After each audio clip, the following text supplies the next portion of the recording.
पुराने जमाने की बात है, जब लोग अल्लाह के नाम पर एक दूसरे की मदद किया करते थे।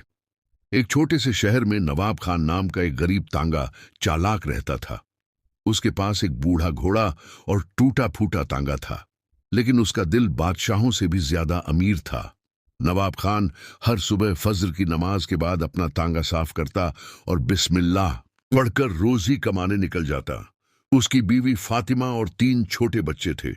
घर में अक्सर खाने को नहीं होता, लेकिन नवाब खान कभी शिकायत नहीं करता था। वह कहता था, अल्लाह जरूर रिस्क भेजेगा। एक दिन शाम को नवाब खान खाली हाथ घर लौटा। पूरे दिन कोई सवारी नहीं मिली थी। बच्चे भूखे बैठे थे और आंखों में आंसू भरे थे। फातिमा ने फिक्रमंद होकर पूछा, आज क्या हुआ? नवाब खान मुस्कुराकर बोला, अल्लाह की मर्जी है, कल जरूर बेहतर होगा। रात को नवाब खान ने तहज्जुद की नमाज पढ़ी और अल्लाह से दुआ की। उसने कहा, या अल्लाह, मैं तेरे सिवा किसी से नहीं मांगता। मेरे बच्चों को रिस्क दे और मुझे सब्र अता कर।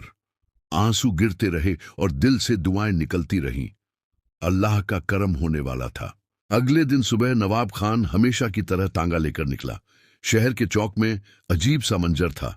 एक बूढ़ा फकीर जमीन पर कांप रहा था। लोग गुजर रहे थे, मगर कोई नहीं रुका। नवाब खान ने फौरन तांगा रोका और उसके पास जा पहुंचा। नवाब खान ने पूछा, बाबा, क्या मसला है?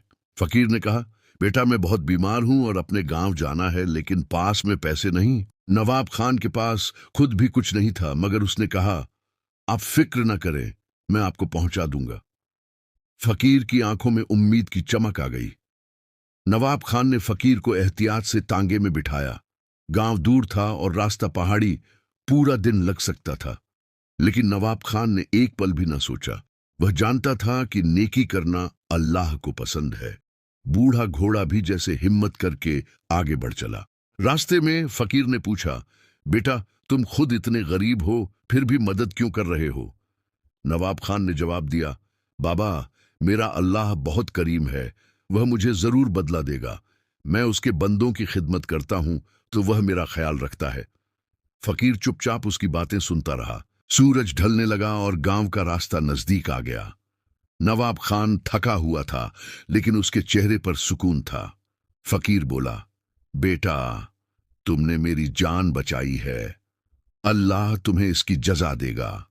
नवाब खान ने कहा, यह तो मेरा फर्ज था, अल्लाह की रजा के लिए किया है। गांव पहुंचकर फकीर ने अपनी पुरानी झोपड़ी की तरफ इशारा किया। नवाब खान उसे उतारकर वापस जाने लगा तो फकीर बोला, ठहरो बेटा, और भीतर जाकर एक पुराना थैला ले आया। नवाब खान ने लेने से इनकार किया, मगर फकीर बोला, यह मेरी दुआ है। नवाब खान ने थैला तांगे में रखा और वापसी का सफर शुरू किया। रात हो चुकी थी और रास्ता अंधेरे में डूबा हुआ था। घोड़ा आहिस्ता आहिस्ता चल रहा था। नवाब खान सोच रहा था कि घर पहुंचकर बच्चों को क्या खिलाएगा, मगर उसका दिल फिर भी मुतमिन था। आधी रात को जंगल के करीब से गुजरते हुए नवाब खान ने अजीब सी आवाजें सुनी। कोई मदद के लिए पुकार रहा था। उसने तांगा रोका और गौर से सुना। आवाज एक औरत की थी। डर तो लग रहा था, मगर उसका ईमान मजबूत था। नवाब खान ने बिस्मिल्लाह पढ़ी और आवाज की तरफ बढ़ा। एक दरख्त के नीचे एक औरत अपने बीमार बच्चे के साथ बैठी थी। वह रोते हुए कह रही थी, या अल्लाह, कोई तो मदद कर। नवाब खान ने पूछा, बेबी, क्या हुआ? उसने कहा, मेरा बच्चा बहुत बीमार है। औरत ने बताया कि वह शहर जा रही थी, मगर रास्ते में बच्चा अचानक बीमार हो गया।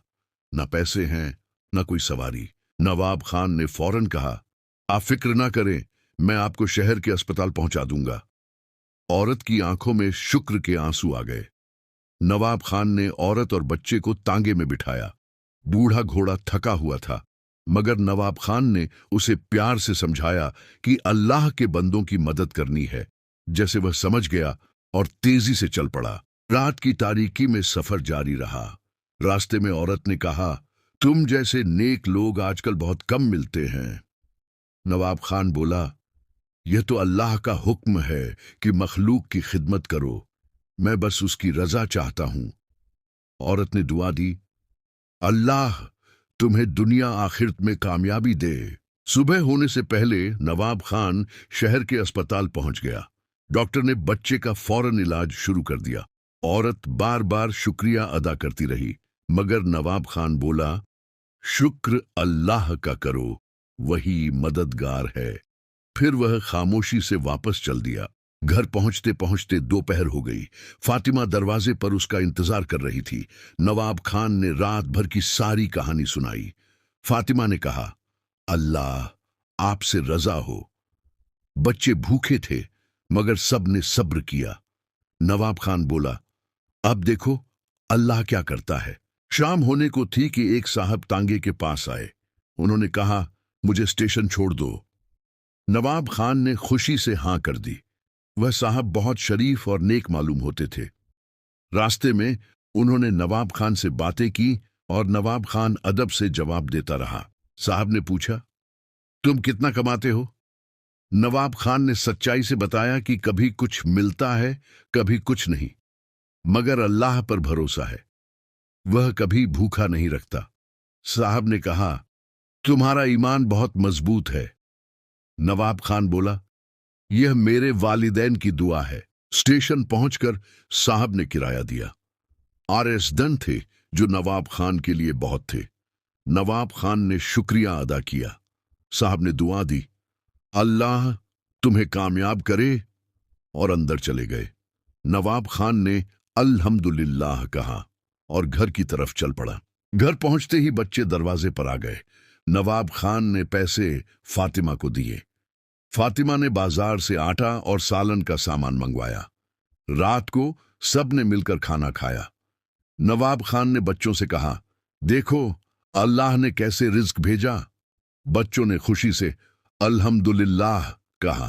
रात को नवाब खान ने नमाज में खूब दुआ की। उसने कहा, या अल्लाह मैं तेरा शुक्रगुजार हूं, तूने कभी मुझे मायूस नहीं किया, मैं हमेशा तेरी राह में चलूंगा। फातिमा भी साथ दुआ कर रही थी। दोनों को यकीन था कि अल्लाह का करम जारी रहेगा। कुछ हफ्ते यूं ही गुजर गए। नवाब खान की नेकियां शहर भर में मशहूर होने लगीं।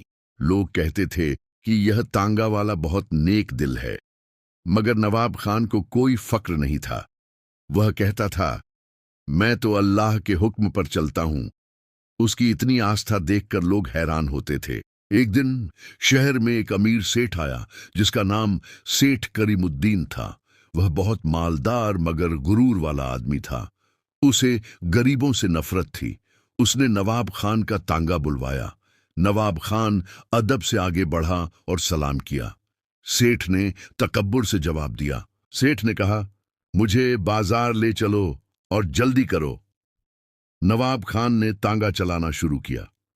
रास्ते में एक अंधा भिखारी सामने आ गया। नवाब खान ने तांगा रोका ताकि उसे कुछ ना हो। सेठ गुस्से में बोला, क्यों रुके? तुम्हें भिखारी से क्या काम? नवाब खान चुप रहा। आगे जाकर एक बेवा औरत गिरी पड़ी थी। नवाब खान ने फिर तांगा रोका। सेठ चीखा, तुम पागल हो क्या? हर किसी के लिए रुकते रहते हो। नवाब खान ने नरमी से कहा, हुजूर, यह अल्लाह की मखलूक है, इनकी मदद करनी चाहिए। सेठ बोला, बकवास बंद करो और चलाओ। बाजार पहुंचकर सेठ ने किराया देते हुए कहा, तुम फजूल बातें करते हो। अल्लाह पर तवक्कुल से पेट नहीं भरता, मेहनत से भरता है। नवाब खान बोला, जी हुजूर, मेहनत भी जरूरी है, मगर अल्लाह पर भरोसा सबसे अहम है। सेठ हंसा और बोला, तुम गरीब ही रहोगे। नवाब खान को सेठ की बातों से तकलीफ हुई, मगर गुस्सा नहीं आया। उसने दिल में कहा, अल्लाह सबको हिदायत दे। सेठ अपनी दुकान में चला गया। नवाब खान ने इस्तगफार पढ़ी और आगे बढ़ गया। उसका दिल साफ था और ईमान मजबूत। उसी रोज शाम को नवाब खान को एक पैगाम मिला। शहर के काजी साहब ने उसे बुलाया था।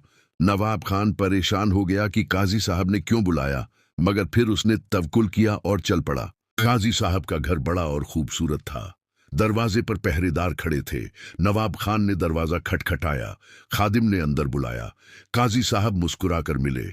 उन्होंने कहा, नवाब खान, तुम बहुत नेक इंसान हो। तुम्हारी नेकियां मेरे कानों तक पहुंची हैं। नवाब खान शर्मिंदगी से बोला, यह तो अल्लाह का फजल है। काजी साहब ने कहा, बैठो। फिर बोले, मैंने तुम्हारा इम्तिहान लेना है। नवाब खान घबरा गया। काजी साहब बोले, परेशान मत हो, यह भलाई के लिए है। कल सुबह मेरे साथ एक सफर पर चलना है। नवाब खान बोला, जी जरूर, हुक्म कीजिए। काजी साहब ने मुस्कुराकर कहा, अल्लाह तुम्हें जजा दे। घर लौटकर नवाब खान ने फातिमा को सब बताया। फातिमा ने कहा, शायद अल्लाह कुछ भलाई करना चाहता है। नवाब खान बोला, जो अल्लाह की मर्जी। रात भर दोनों दुआएं करते रहे। बच्चे भी खुश थे कि अब्बू काजी साहब के साथ जाएंगे। सबने अल्हम्दुलिल्लाह कहा और सो गए। अगली सुबह नवाब खान काजी साहब के घर पहुंचा। काजी साहब तैयार खड़े थे। उन्होंने कहा, चलो एक गांव जाना है। रास्ते में काजी साहब खामोश रहे और नवाब खान भी चुपचाप तांगा चलाता रहा। उसके दिल में सिर्फ अल्लाह का नाम था। आधे रास्ते में एक हादसा हुआ। एक आदमी जख्मी होकर सड़क पर पड़ा था। काजी साहब ने कहा, नवाब खान रुक जाओ। मगर वह तो पहले ही रुक चुका था। उसने जख्मी को देखा। वह और कोई नहीं, वही सेठ करीमुद्दीन था जिसने कल उसे रुस्वा किया था। काजी साहब यह सब देख रहे थे कि नवाब खान क्या करता है। नवाब खान ने बिना सोचे सेठ को उठाया और तांगे में लिटा दिया। उसने कहा, काजी साहब माफ करें, पहले इसे अस्पताल ले चलते हैं। काजी साहब मुस्कुराए और बोले, बिल्कुल ठीक। नवाब खान ने तुरंत तांगा मोड़ दिया। अस्पताल में सेठ का इलाज हुआ। होश आया तो उसने नवाब खान को देखा। उसकी आंखों में शर्मिंदगी थी। उसने कहा, नवाब खान, मैंने तुमको कल बुरा कहा था, लेकिन तुमने फिर भी मेरी जान बचाई।